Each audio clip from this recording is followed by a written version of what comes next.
What we think matters most is, I mean, for example, the analogy I always give is if I take off my wedding ring, I'm still married to my wife. I hope that it's not a sheet of paper or a piece of jewelry that signifies that relationship. And it's the same way I view our relationship with our merchants, right? We need to constantly, continuously serve them better every day. And if we can be the best people that serve them, then that's how we win any sort of partnership. Right. So they're not exclusive to you, but you just want to be the best. Yes. Got it. Are the other companies trying to do exclusives and then block you out? It's very difficult to do so if you think about it from just the point of view of the merchant, right? And again, I think this is where market forces dictate, and I think over time the market rewards the best service. Right. And that's what we believe. What are the costs? Like break down the costs. If I wanted to order $40 worth of whatever sushi or Chinese food or whatever, I'm hungry right now. My two favorite types of food. So if I want to order, sushi right now, what do you get when I order sushi from a restaurant? What is the delivery fee? What is the charge to the restaurant? How does it work? Do you charge the restaurant? Yes. So you, as the consumer, would pay us, $4.99 for the delivery fee. Got it. And then we would charge a % on the order to the merchant. To the merchant. What's that? Yes. Like 3, 4, 5%? We haven't disclosed that figure before. So it's you get a piece on both sides. Yes. So if it was, I'm going to pull a number 5% out, sounds reasonable, or 10%, you make $4 or $5 on one side, $4 or $5 on the other. You keep the money from the merchant, and you give the person delivering the other side, and they can do 3 orders an hour on average or something like that? Deliver 2 or 3, 4? Those are numbers within the ballpark, I would say, but they make around 15 to 20 an hour. Perfect, yeah, because if they get $5 3 times plus tips, they could be in the 20. If they only do 2 an hour, they get whatever, 15. It's perfect. So let's talk about the margins then on the business, because this is the thing that everybody keeps talking about, this unit economics. So can you run a business in this space that can be profitable enough? Or is it, just really, really operationally hard and just difficult, and you need to hit thousands of cities or whatever amount of money to build a really significant business? Because obviously Uber's getting 20, 25%. I don't know what exactly the percentages are there. That's a high percentage. I can't imagine a restaurant can give 25%, right? Or 20%. They can't give that kind of margin. Well, they pay 20% to Grubhub, and Grubhub doesn't even provide the delivery driver. Do they really? Yeah. Oh my God. Yeah. Grubhub is terrible. I have such a bad experience with that product. My experience with that product is it's slower than when I order directly. And nobody ever responds. Like they'll pick up the phone. They don't reply to email. Like literally I had problems.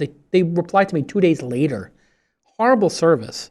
Well, the main challenge for a service like that is that they're a lead gen service, which means by not offering the driver, 2 things kind of come to be. One, they can only serve 15% of the market, so that's the 15% of restaurants that offer delivery, and that's why you don't see a lot of restaurants, in the Bay Area, for example, working with a service like Grubhub.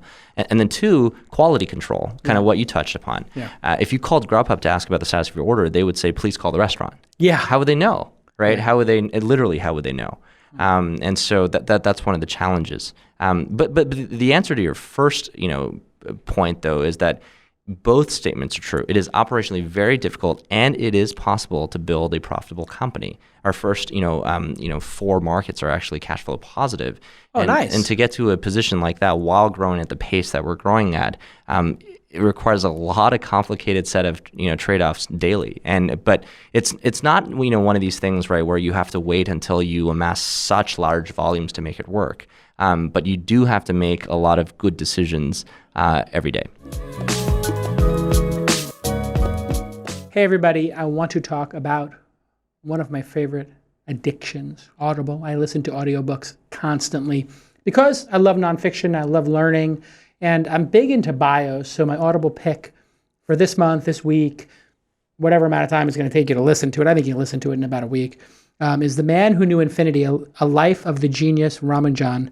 And this book is amazing. It is about an Indian clerk who is a math genius and who filled 3 or 4 books with math theories and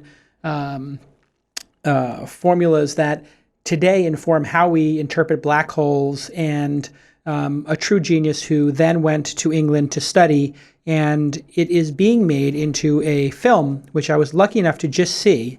And it's got Jeremy Irons and Dave Patel in it. It is an amazing, and Stephen Fry, and just an all-star cast. And I just saw this movie, and it is very powerful and a great, great film. And, making math, interesting, very hard to do. And there's a lot of these people who did seminal, incredible work, and you would never know them. The book is by Robert Kangle, and I actually saw the author speak with the director recently at a screening. And I, immediately when I got invited to the screening, I said to myself, I'm going to go to screening for this book, but I want to go deeper. I always want to know not just the 90-minute or 120-minute version, but I like to read the original source material, and I like to listen to it. I'm constantly in the car. I'm driving between things. Sometimes I got to take my daughter to a kid's party, and then there's other parents there. I don't want to talk to them. So I pretend I'm on a conference call. Really, I'm listening to an Audible book while the kids are playing. The kids don't want to be involved with the parents, but the parents don't want to talk to me about some crazy nonsense. I just say, I got to go make a phone call.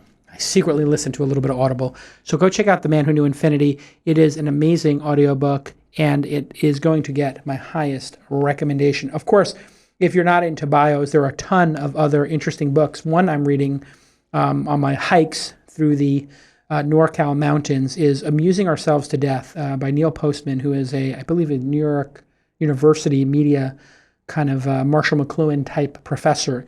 And Amusing Ourselves to Death is my backup here. If you want to listen to an amazing book from 1985 about media and media theory and television versus the printed word in newspapers, and before that books, and how illiterate and how television has become a huge nonsensical mess. We are actually amusing ourselves to death. If you look at what's happening in this election this year, this is a really interesting book to go back and listen to, especially.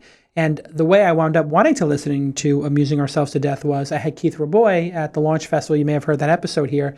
And he just mentioned casually, like, when I was asking about Donald Trump and Cruz and Hillary Clinton and Bernie Sanders, he said, it reminds me of this incredible book, Amusing Ourselves to Death. And I was like, oh yeah, I didn't read that. And this is one of the things I love about audiobooks is, sometimes you get older, you're 30 years old, you're 40 years old, you're 50 years old. You're supposed to have read some books. You're supposed to be an expert. Listen, I'm supposed to be an expert on media and technology. I never read Amusing Ourselves to Death. I may have read a chapter or two when I was younger on the book, and now I have Audible. I listen to it on my hikes. I go for a 2-hour hike. I knock out 2 out of the 7 hours. Boom, I got another hike, wipe out another 2 or 3 hours, go to the gym. I reward myself when I exercise with Audible. I reward myself when I'm driving with Audible. I like to make myself smarter. Thank you so much to our friends at Audible for supporting this episode. Get a free audiobook right now, like The Man Who Knew Infinity or Amusing Ourselves to Death. And you can just go to audible.com/twist, audible.com/twist.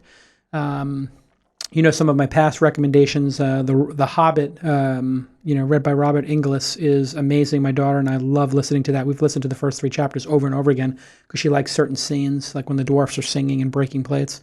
And then before that, I did Building Great Sentences because you guys know I sold my book and it will be on Audible at some point next year.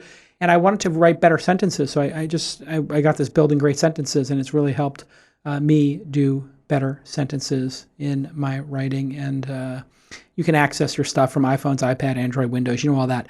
What's really interesting is I have an iPad, I have my phone, and a lot of times I'll go from my iPad to my phone, and it remembers where I was. So if you forget, and my phone died on the hike, then I plugged in my iPad and I was listening on my deck, it remembered where I was and it caught me up when I was listening to Amusing Ourselves to Death. 180,000 titles in every genre, and they're doing some really interesting stuff with channels and podcasting. There's a bunch of stuff going on with Audible that you'll read about in the news. They're just an amazing company. I love it. Download my book of the week for free by signing up at audible.com/twist. You can only get that free book by going to audible.com/twist, and they love to see you do that. So make sure you tell your mom, your dad, your cousin, your brother, your sons, your daughters, your friends, your enemies. Tell them to go to audible.com/twist and get a free book. The Man Who Knew Infinity, a great, great listen. And Amusing Ourselves to Death, another great listen. Okay, let's get back to this amazing interview.